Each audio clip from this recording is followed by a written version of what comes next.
আসসালামু আলাইকুম। ইউরোপে যারা যেতে চাচ্ছেন স্টাডি ভিসায় তাদের জন্য আজকের এই ভিডিওটা। মাত্র 6 দিনে আমাদের একটা স্টাডি ভিসার অ্যাপ্রুভাল এসেছে, আলহামদুলিল্লাহ। ইউরোপে যারা স্টাডি ভিসার জন্য যেতে চাচ্ছেন, ইউরোপে পরবর্তীতে সেটেল হতে চাচ্ছেন, তাদের জন্য কিন্তু ইউরোপের এখন বর্তমানে নতুন একটা সম্ভাবনার দ্বার খুলেছে। আমাদের বাংলাদেশ থেকে কিন্তু এখন ভিসা কালেক্ট করা যাবে। এখন আর ইন্ডিয়া, নেপাল ইত্যাদি দেশে এখন আর দৌড়াদৌড়ি করতে হবে না। আপনারা ইউরোপে যেতে হলে সরাসরি বাংলাদেশের থেকেই ভিসাটা নিতে পারবেন এবং কোনো রকম অপেক্ষা করা ছাড়াই। জার্মানিতে আপনারা জানেন যে অনেক বেশি অপেক্ষা করতে হয়, অনেক সময় দেখা যায় 1-1.5 বছর পর্যন্ত অপেক্ষা করতে হয়, তারপরে গিয়ে আপনারা ডেট পান। বাট এই যে দেশের কথা বলবো এখন, এখানে কিন্তু মাত্র 15 থেকে 16 দিনের মধ্যেই ইনশাল্লাহ ডেট পেয়ে যাবেন এবং ভিসাও হাতে পেয়ে যাবেন। সো আসসালামু আলাইকুম, সবাইকে পিএসসি ইমিগ্রেশনে স্বাগতম। যারা যারা স্টাডি ভিসা নিয়ে, সন্তানদের স্টাডি ভিসা নিয়ে বা আপনি নিজেই স্টাডি ভিসা মাস্টার্স অথবা অনার্স এর জন্য যেতে চাচ্ছেন ইউরোপে, তাদের জন্যই এই সুখবরটা।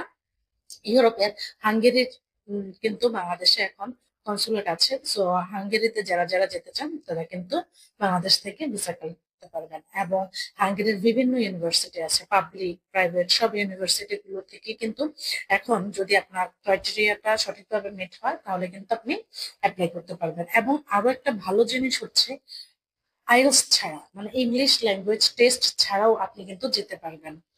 বাট সেই ক্ষেত্রে স্পাউস নিয়ে যাওয়াটা কিন্তু টাফ। অনেকগুলো ভার্সিটি কিন্তু আপনার স্পাউসকে ওরা দিবেই না, অনুমতি দিবে না, অ্যালাউই করবে না যে আপনি ওই ওদের ভার্সিটিতে আপনি যাবেন এবং স্টাডি ভিসে আপনি হচ্ছে আপনার স্পাউসকে সঙ্গে নিয়ে যাবেন ওপেন ওয়ার্ক পারমিট নিয়ে। সো সেই ক্ষেত্রে যাদের কিনা আইএলটিএস নাই তারা কিন্তু অবশ্যই চেষ্টা করবেন যে একটা আইএলটিএস এর অন্তত পরীক্ষাটা দিয়ে নিতে এবং 5.5 এর উপরে আপনারা স্কোরটা রাখার ট্রাই করবেন। আর আইএলটিএস না থাকলেও প্রবলেম নাই, আপনারা কিন্তু হাঙ্গেরিতে এখন উইদাউট আইএলটিএসও পড়ালেখা করতে পারবেন, স্টাডি ভিসা যেতে পারবেন। সো এখানে দুইটা সুবিধা, একে তো হচ্ছে আইএলটিএস লাগছে না, দ্বিতীয়ত হচ্ছে আপনি ইউরোপের মতো দেশে হাঙ্গেরিতে আপনি যেয়ে পড়ালেখা করতে পারছেন। আর তৃতীয় একটা উপায় হচ্ছে, মানে খুব ভালো একটা দিক হচ্ছে যে বাংলাদেশ থেকে কিন্তু কালেক্ট করা যাচ্ছে। সো মানে সুবিধাই সুবিধা। যারা যারা কিনা ইউরোপে পড়ালেখার জন্য এতদিন ধরে অপেক্ষা করছিলেন তাদের জন্য কিন্তু হাঙ্গেরি একটা সবচেয়ে ভালো মাধ্যম। আমাদের কয়েকদিন আগেই এসেছে অ্যাকসেপ্টেন্স লেটারটাও, আমাদের আসতে বেশি সময় লাগে না। যাদের আইএলটিএস নাই তাদের কিন্তু মাঝখানে ওরা একটা সময় দিয়ে দেয়।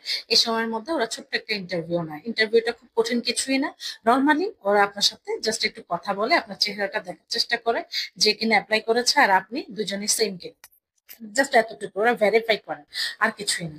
সো সবার জন্য শুভকামনা।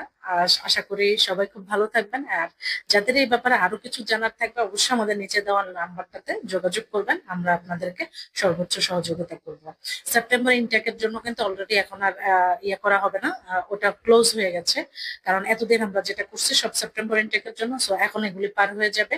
আর এখন যদি আপনারা করতে চান সেটা কিন্তু ফেব্রুয়ারি ইনটেকের জন্য, মাথায় রাখবেন ফেব্রুয়ারি ইনটেকের জন্য এখন অ্যাপ্লাই করতে পারবেন আপনারা। আল্লাহ হাফেজ, আসসালামু আলাইকুম।